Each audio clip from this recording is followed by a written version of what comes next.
We're working on his case. Thank you, sir, for that. So, Attorney Kauman, the ICC is in trouble after the U.S. placed sanction on Chief Prosecutor Karim Khan, who also faces a serious personal allegation. His email and bank account are reportedly blocked. So, our question is, number one, what happens now the case against former President Duterte?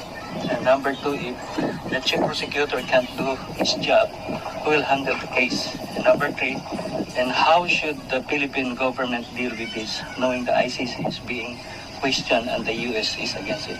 Well, let's start with the last question. I think that the real prosecutor in this case is actually in Manila, sitting in his palace.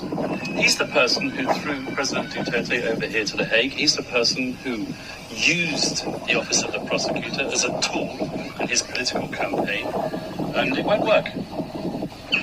Now, regarding the sanctions, the US sanctions, these were imposed. I don't think it has anything to do with the Philippines situation. As you may be aware, President Trump is pretty annoyed with the ICC because of the investigation into the so-called Palestine situation.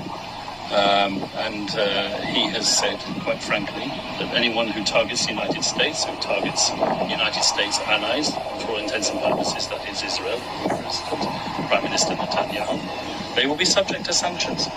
Now, at the present moment in time, these sanctions are only affecting one person in particular. That's the Chief Prosecutor, Karim Khan, who has now suspended himself because of the allegations of sexual misconduct. I'm not going to go into those allegations. It's not my role to pass judgment. But he is being investigated by the United Nations, and the United Nations Office of Internal Oversight Services will come back with their decision on the matter in due course. And then whatever happens to Chief Prosecutor Khan will happen.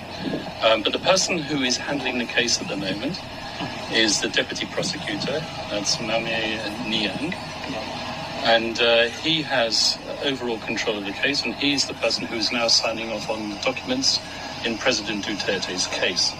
However, on an operational basis and on a day-to-day basis, the person interacting with the defense is an experienced American prosecutor. I'm not going to mention his name, but he's a professional prosecutor. And we just hope that the deputy prosecutor himself will take the time to learn the case and also interact with the defense, because just as I